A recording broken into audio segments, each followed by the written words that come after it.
नमस्कार मित्रांनो, आज आपण एका आधुनिक शेतकऱ्याची ओळख करून घेणार आहोत आणि त्या शेतकऱ्याचं नाव आहे शशिकांत भोसले. हे कोरेगाव तालुक्यातील नागझरी या गावचे असून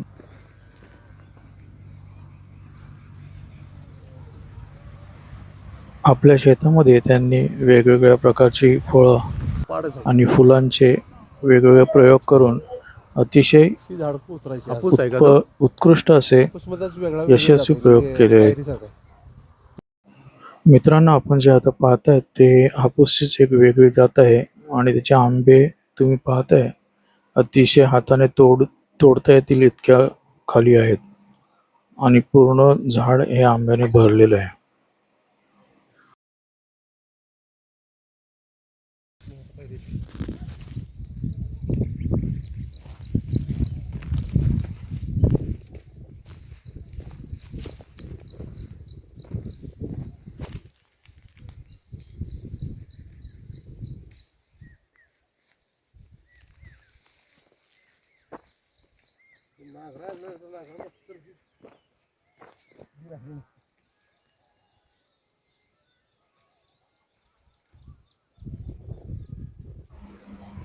आणि मित्रांनो, हे आहेत माझे मित्र शशिकांत भोसले.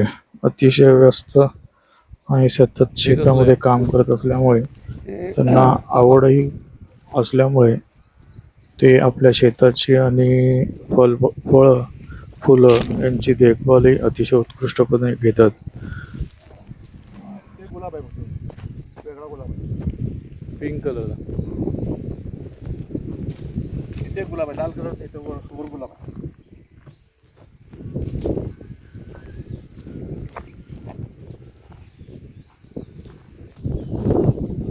तोडून टाकलं हे झाड, आंबे तोडून टाकले ह्याला एवढ्याशाला. हो तिथे काही वाजता बाग त्याच्या पुढे ही अशी कुठली जात आहे की एवढ्याशाला पण लागतं आंबे? चल मग आता ही झाडं बघतो बघा बघा सगळे. ही एक लावले विदळची, ही एक लावले. पाणी नाही आहे किंवा इतर गोष्टी, परंतु आज कमी पाण्यामध्ये सुद्धा चांगल्या पद्धतीने त्यांनी आंब्याची झाडं वगैरे इथे जिवंत ठेवलेली असं म्हणता येईल आपल्याला. 34 वर्षे नोकरी केली मुंबईमध्ये.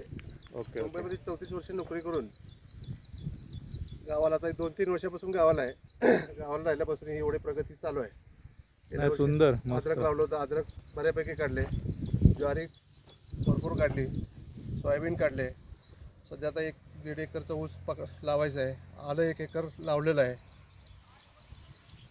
शेवंतीची बाग 1 एकराची आहे. मित्रांनो बघा त्यांची तब्येत बघा, एक अतिशय ह्या वयात सुद्धा रिटायर माणसं कशी असतात तुम्ही पाहिली असतील सर्वांनी. आज कुठेतरी कट्ट्यावर बसणे किंवा वय वर्ष 63 रनिंग आहे माझं. ऐका मित्रांनो, वय वर्ष 63 रनिंग आहे. अतिशय सुंदर. मी ज्यावेळेला नोकरी करत होतो त्यावेळेला मला चालताना सुद्धा प्रॉब्लेम व्हायचा. कुठे गुडघे दुखणे, कुठे घोटे दुखणे, कुठे पाय दुखणे. परंतु शेती करायला लागल्यापासून माझे सगळे आजार निघून गेले. विशेष म्हणजे मला बीपीची गोळी चालू होती, बीपीची गोळी बंद झाली. Very good. बीपीची गोळी सुद्धा बंद झालेली आहे. डायबिटीस तर पहिल्यापासून आपल्याला नाही आहे, परंतु बीपी वगैरे होते ती पण थांबली. मित्रांनो, हे आहे निसर्गाची कमाल. निसर्गाच्या सानिध्यामध्ये राहिल्यामुळे काय फरक पडतो हे तुम्ही एका शेतकऱ्याच्या तोंडून ऐका. बीपीची गोळी बंद होण्याचं कारण किंवा शुगर न होण्याचं कारण, शेतामध्ये आलं की चप्पल काढून ठेवायची पहिली आणि आपण विदाऊट चप्पल फिरल्यानंतर ॲक्युपंक्चर ऑटोमॅटिक होतं आहे आणि ॲक्युपंक्चर झाल्यानंतर आपला असणारे सगळे रोग निघून जातात. माझे असणारं 50% रोग, माझी तब्येत जवळजवळ 118 किलो वजन होतं माझं, आता 95 किलो वजन झालेलं आहे माझं. Very good. एवढी तब्येत मेंटेन झाली त्याच्यामुळं, शेतीमुळं. कुठलाही व्यायाम नाही, कुठलाही आहारामध्ये बदल नाही, कुठलं काही नाही. हे नवीन पिढीसाठी मित्रांनो फार मुलाचा संदेश किंवा सल्ला म्हणता येईल. कारण की आजकाल शेती म्हटलं की लोक थोडी नाकडोळे मोडतात, परंतु तुम्ही बघा, काहीतरी बघितल्याशिवाय तुम्हाला समजणार नाही की शेतीमध्ये काय करू शकतो शेतकरी. आणि आधुनिक पद्धत किंवा नियोजनबद्ध कार्यक्रम केल्यावरती काय होतं हे तुम्ही बघू शकता.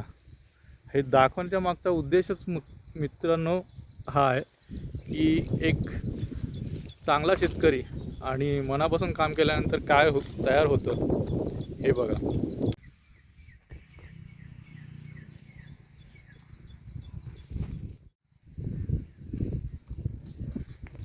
बांबूची व्हरायटी माहिती कोणती ही ना? मुंबईपासून झाडं आणलेले ओके ओके. आणि बांबूची रोपं लावली सगळी.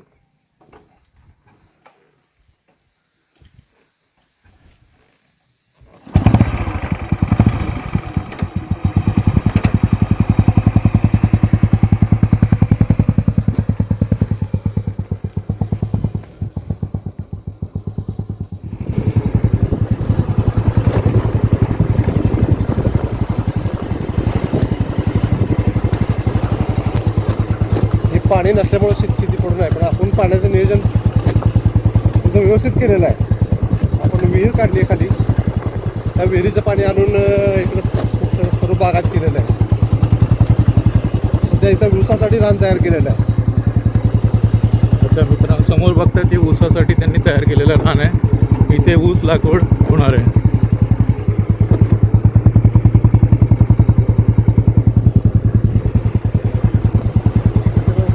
तयार आहे. Okay okay. आपलं कुठलं आहे ते? हे शेवंतीची फुलं ठेवण्यासाठी एवढं मंडप घातला आहे. अच्छा अच्छा. हा मंडप मित्रांनो शेवंतीची फुलं ठेवण्यासाठी केलेला आहे. आणि हे समोर जाता सगळा ऊस लावणार आहे इकडं तिकडं वरती. Okay okay. आणि इकडं पकडे शेवंतीची बाग आहे. 3.5 एकर क्षेत्र आहे आपल्याला.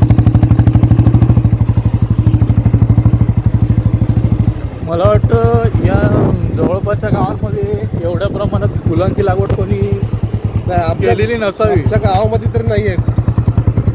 आपला पहिला प्रयोग आहे आणि करताना काय सगळ्यापेक्षा वेगळं करायचं, काहीतरी वेगळं करायचं. कितीमध्ये केलं? 1 एकरमध्ये. 1 एकरमध्ये केलेलं आहे. तर मित्रांनो 1 एकरमध्ये फुलांची लागवड करणं आणि ते सुद्धा अशा कमी पाण्याच्या ठिकाणी, तिथे जो भाग अतिशय दुष्काळामध्ये मोडला जातो किंवा बघितलं जातं, कमी पाण्याचं प्रमाण असल्यामुळे त्या क्षेत्रामध्ये फुलांची लागवड करणं म्हणजे एक वेगळा प्रयोग आहे.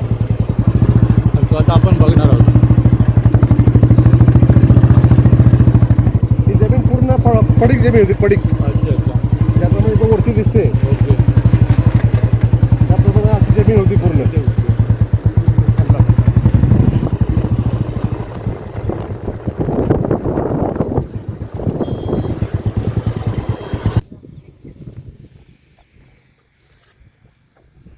मित्रांनो ही फुलांची बाग म्हणता येईल किंवा शेती म्हणता येईल फुलांची. कुठे शेवंतीचं ना? शेवंतीची फुलं. हा परिसर किती आहे? 1 एकराचे आता 41 गुंठा आहे. 41 गुंठ्यामध्ये लावलेली ही बाग आहे. 41 गुंठे. त्यामध्ये शेवंती. याच्यामध्ये काय कलर फुलांचा का असतो का एकच कलर? 3-4 कलर आहेत त्याच्यामध्ये. ओके. आपण पेपर व्हाईट म्हणून लावलेला आहे. अच्छा. पेपर व्हाईटला आपल्याला मार्केटला दर पण चांगला मिळतो. Okay okay. आणि हा प्रयोग तुमचा पहिलाच प्रयोग आहे पहिलाच की? प्रयोग आहे. पहिला ओके. प्रयोगामध्ये आपण सक्सेस झालेलो आहे बऱ्यापैकी. अच्छा अच्छा. पहिला तोडा आपला झाला ते फक्त 2 कॅरेट जेटी फुलं तोडली. आणि आपल्याकडे साधारण इकडच्या भागामध्ये पावसाचं प्रमाण कसं असतं? पावसाचं प्रमाण कमी आहे. तरी सुद्धा तुम्ही सुद्धा डेअरिंग केलंय आणि प्रयत्न डेअरिंग केलाय. मला हे सगळं लागवड करण्यासाठी 1.5 लाख रुपये खर्च आला. Okay okay. पण आतापर्यंत माझा आता 3रा तोडा झाला. पण काय अपेक्षा आहे तुमची की बऱ्यापैकी उत्पन्न किंवा तुमचा नफा होईल? माझा नफा भांडवल काढून माझा 5 ते 6 लाख रुपये अरे वा. हे 100% सुटणार असं माझं म्हणणं नाही. तर माझ्याबरोबर जे मार्केटिंगवाले आहेत ओके. त्यांचं मत आहे की 5-6 लाख आणि रुपये. दर्जा साहेब काय असणार आहे फुलांचा दर्जा किंवा जे काय म्हणतात त्याला ग्रेड म्हणतात फुलांची, ती कोणत्या प्रकारची ग्रेड आहे? आपली 2 नंबरमध्ये मोडतं आहे. पाणी कमी असल्यामुळं किंवा आपली जमीन खडकाळ असल्यामुळं मुरमाची असल्यामुळं. आणि खालचा जे भाग आहे याच्यामध्ये 1 नंबरची फुलं येतात. त्याच्यात जरा 2 नंबर मोडते कारण इकडे जरा जमीन कमी दर्जाची आहे. जमिनीचा दर्जा चांगला म्हणजे असला की- जमिनीच्या दर्जावरती त्या फळाचं किंवा फुलाचं दर्जा ठरला जातो. बरोबर? बरोबर.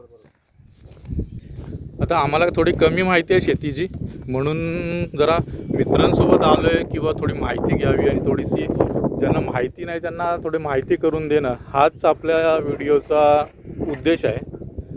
आणि एक होतकरू शेतकरी आणि किंवा एक खरा शेतकरी म्हणतात ना, तो कसा असतो आणि काय मेहनत घेतो आणि त्या मेहनतीशिवाय तुम्हाला मित्रांनो काय नाही. कारण की बघायला वगैरे आपल्याला खूप चांगलं वाटतं किंवा ही फुलं जेव्हा आपण हे करतो. ही खतं आपल्याला एक ओके ओके. आता मित्रांनो एक खतं कशी दिली जातात ते बघा. ते साधारणतः 150 लिटर पाण्यामध्ये ते मिक्स करायचं.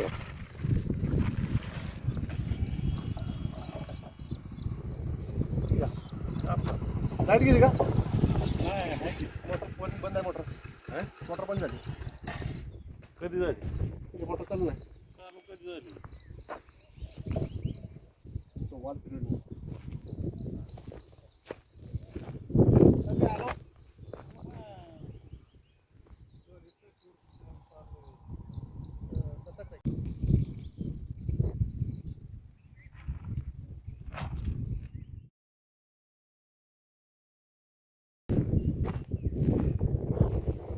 ही मशीन आहे ते खतं सोडण्याची आहे.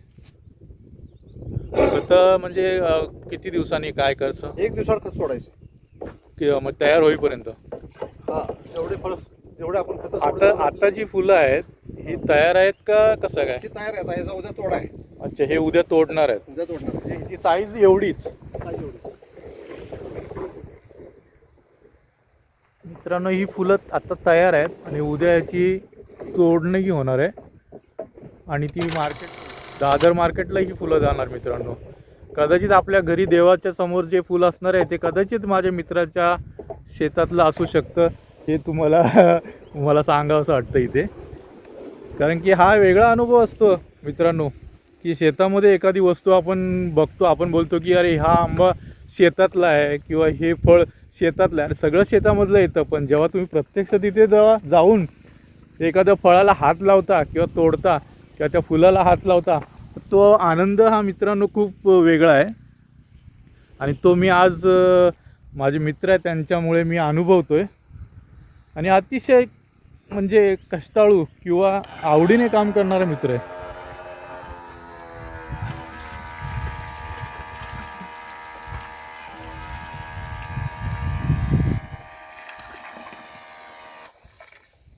हे खतं सोडण्याची मोटर आहे. अच्छा, 18 मीटरला बॅलन्स संपतो. ओके. 18 मिनिटामध्ये. पण आता तुम्ही म्हणताय की हे तयार झालेलं आहे आणि आता त्याला खत देण्याची गरज. जरी फूट तयार झालं हां, तरी त्याला खताची जास्त गरज असते. म्हणजे जमिनीसाठी म्हणताय की जमीन आपली हलकी असल्यामुळं हां. नुसत्या फक्त वरखतावरती आपण एवढं सगळं. आता आपण ह्याची तोडणी जी म्हणताय तुम्ही ती तोडणी त्याच्या कुठून म्हणजे डायरेक्ट फुल तोडणार आहोत की देठापासून कसं काय? नाही. थोडी आपल्याला ती माहिती मिळाली तर बरोबर. हे फुल आपण अशा प्रकारे तोडतो. हे बघा मित्रांनो अशा पद्धतीने हे फुल तोडलं जातं. आणि मग खालचा भाग जो उरलाय त्याचं कसं काय? त्याला लगेच फुटवा येतो. अच्छा, म्हणजे त्याला दुसरं म्हणजे एका ह्याच्यावर किती? इथून तोडलं की याला बाजूला फुटवा येतो. नाही मग किती वेळात ते पीक येते त्याला? ते म्हणजे किती वेळा फुलं येणार त्याला? 7 महिने कंटिन्यू असते. अच्छा, ओके. 7 महिने कंटिन्यू फुलं येणार याला. हो. ओके. आणि याची हाईट वगैरे एवढीच राहणार की कसं काय? हाईट वाढणार अजून. वाढणार का अजून? हाईट वाढणार, याचं रुंदी वाढणार. ओके. आता याच्यामध्ये काय झालेलं आहे? हां, कुठे आहे बघा. हे झाड आहे तर याला इथून फुटवा चालू झाला खालून. बरोबर. आपण वरून तोडा केला, बरोबर. खालून फुटवा चालू होतो. मग त्याच्यानंतर हा एवढा मोठा गोंधळला जाईल. अच्छा. जे पांढरा आता आपण मल्चिंग दिसतंय, हां. मल्चिंग पूर्ण झाकलं जाईल. ओके. मल्चिंग झाकल्यानंतर पुन्हा एक समोर अशी काठी बांधायला लागते. 10 फुटावर एक काठी बांधायची अच्छा. आणि त्याला पट्टा बांधायचा. ओके. किंवा रशी काय असतं ते बांधल्यानंतर काय होतं, फक्त ते साईडचे जे फुलं आहेत, झाडं आहेत, हां. ते आतमध्ये पडत नाही. ते शरीमध्ये ओके. हे तर मध्ये चालता येतं, नाही हा. तर चालता येत नाही. अशा प्रकारचं हे अच्छा. नियोजन करायला लागते. नाही, सुंदर, एकदम सुंदर. ह्याच्यात काय मी मगाशी काय विचारलं होतं तुम्हाला, कलरचं काय ह्याच्यात काय एकच कलर असतो? नाही, याच्यामध्ये 4 कलर आहेत. 4 ओके. कलर मध्ये आपण हा चॉईस केलाय कारण मार्केटला हे फुल जास्त चालतं. डिमांड जास्त त्याला. हे फुल जरा जास्त चालते, ओके. त्याच्यामुळे आपण हा चॉईस केलेला आहे. ओके. आता पुढच्या वेळेस शेतीच्या वेळेला करणार आहे लागण करणार आहे त्यावेळेला हा. आपण चारही प्रकारचे लावणार आहे. ओके. हां हां. कमीत कमी आपण कारण आपला पहिला प्रयोग सक्सेस झालेला आहे सक्सेस झालेला आहे. त्यामुळे आपण आणि पुढच्या त्यामुळे वेळेला 2 एकर आपण लावणार हां आहे. बरोबर प्रयत्न आपण चांगला चांगला सक्सेस केलेला झालेला आहे आणि त्यामुळे आपण पुढच्या वेळेला त्यांचं म्हणणं असं आहे की आपण अजून 2-3 प्रकारच्या कलरमध्ये आपण ती फुलं घेणार आहोत. या शेतीनंतर याच्यानंतर आपण याच्यामध्ये एवढ्याच जागेमध्ये पूर्ण टमाटा धरणार आहे. ओके टमाट्याचा कमीत कमी 4 लाख रुपये खर्च येतो एकरी. ओके ओके 3.5 ते 4 लाख रुपये खर्च येतो. त्याची तार काठी आली, तार येते, काठी येते, ते बांधणी येते, मल्चिंग येते, त्याची खतं येतात. असे समजा 3.5 ते 4 लाख रुपये एकरी खर्च येतो. ओके ओके पण त्याचा फायदा खूप होतो. जरी 20 रुपयाने आपला टमाटा गेला हां तरी सुद्धा आपल्याला परवडतो.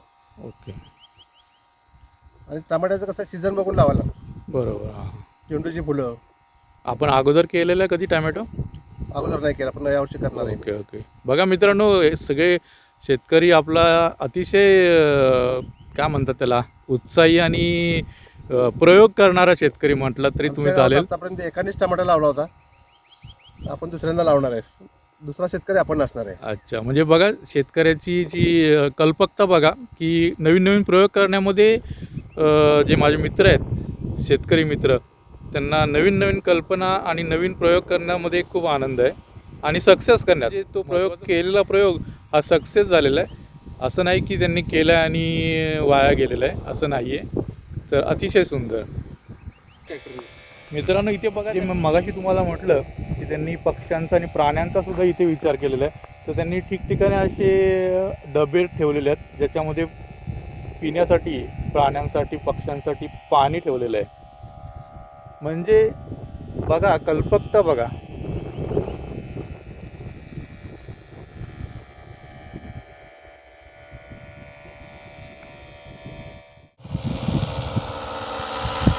तर या झेंडूचे कसले शेवंतीची फुलं किंवा टॅमॅटो हे सगळी लागवड किंवा ह्या संदर्भामध्ये तुम्हाला जी माहिती वगैरे आहे ती कशी काय किंवा तुम्हाला कल्पना कशी सुचली?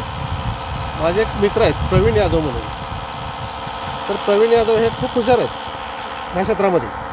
टोमाटा, पुन्हा शेवंती, झेंडू कधी लावलं पाहिजे, त्याला कुठलं खत दिलं पाहिजे, याचं सगळं शेड्यूल ते पाठवतात आम्हाला. आणि त्या शेड्यूलप्रमाणे आम्ही हे सगळं करतो. शेड्यूलप्रमाणे केल्यामुळं हे इतकं सक्सेस होतं आहे. आणि कुठल्या वेळेस कुठलं पीक लावल्यानंतर त्याला कुठला दर मिळणार आहे ह्याचंसुद्धा इतकं त्यांचं हे आहे. पण मी काय म्हणतो की जे यादव साहेब जे तुम्ही ज्यांचं नाव घेतलं ते कोणत्याही जिल्ह्यामध्ये किंवा कुठल्याही शेतकऱ्याला मार्गदर्शन करू शकतील? कुठला नाही ओके. अगदी त्यांचा नंबरसुद्धा मी तुम्हाला सांगू शकतो. आता मित्रांनो आपण त्यांचा नंबर पण ऐकून घेऊया. जर कोणाला वाटलंच किंवा कोणाला जर काही मार्गदर्शन हवं असेल तर नक्कीच तुम्ही त्यांना संपर्क करू शकता. मी तुम्हाला स्क्रीनवर पण तो नंबर देईन, परंतु एकदा त्यांच्याकडून पण ऐकून घेऊया. त्यांचा नंबर आहे 9867 542178. नाव प्रवीण यादव. प्रवीण यादव. मित्रांनो हा नंबर तुम्हाला कुठल्याही स्क्रीन फुलांची शेती करायची असेल, टोमॅटोची शेती करायची असेल, अजून कुठली जर तुम्हाला शेती करा, मार्केटिंग करा, पुढचं मार्केटिंग कसं चालेल याची माहिती जर पाहिजे असेल तर त्यांच्याकडून हे परफेक्ट कुठे भेटतील आपल्याला? परंतु ते आता तारगाव शेजारी एक दुर्गळवाडी म्हणून गाव आहे. ओके. दुर्गळवाडीचे राहणारे आहेत. ते आमच्या गावाचे नातेवाईक पण आहेत. ओके त्याच्यामुळे त्यांचं मार्गदर्शन आपल्याला खूप बऱ्यापैकी हे होतं. Okay okay. आणि हे त्यांच्या गाड्या घेऊन येतात, पुढे घेऊन जातात, मार्केटला पोचवतात. पट्टीचे पैसे काय असतील तेच घेऊन येतात, ते शेतकऱ्यांना पोचवतात. ओके. खूप तर मेहनती मित्रांनो आणि- अशा पद्धतीने तुम्ही तर आता हे बघितलेलंच आहे फुलांचं वगैरे. जर कोणाला इंटरेस्ट असेल किंवा काय असेल तर मी तुम्हाला स्क्रीनवरती नंबरसुद्धा त्यांचा शेअर करेन. तुम्ही त्यांना कॉन्टॅक्ट करून संपर्क करू शकता. अतिशय सुंदर, मला तर खूप आवडलं. मित्रांनो, तुम्हाला हा व्हिडिओ आवडला असेल तर जरूर शेअर करा आणि दुसऱ्या भागाची प्रतीक्षा करा. लवकरच भेटू. नमस्कार.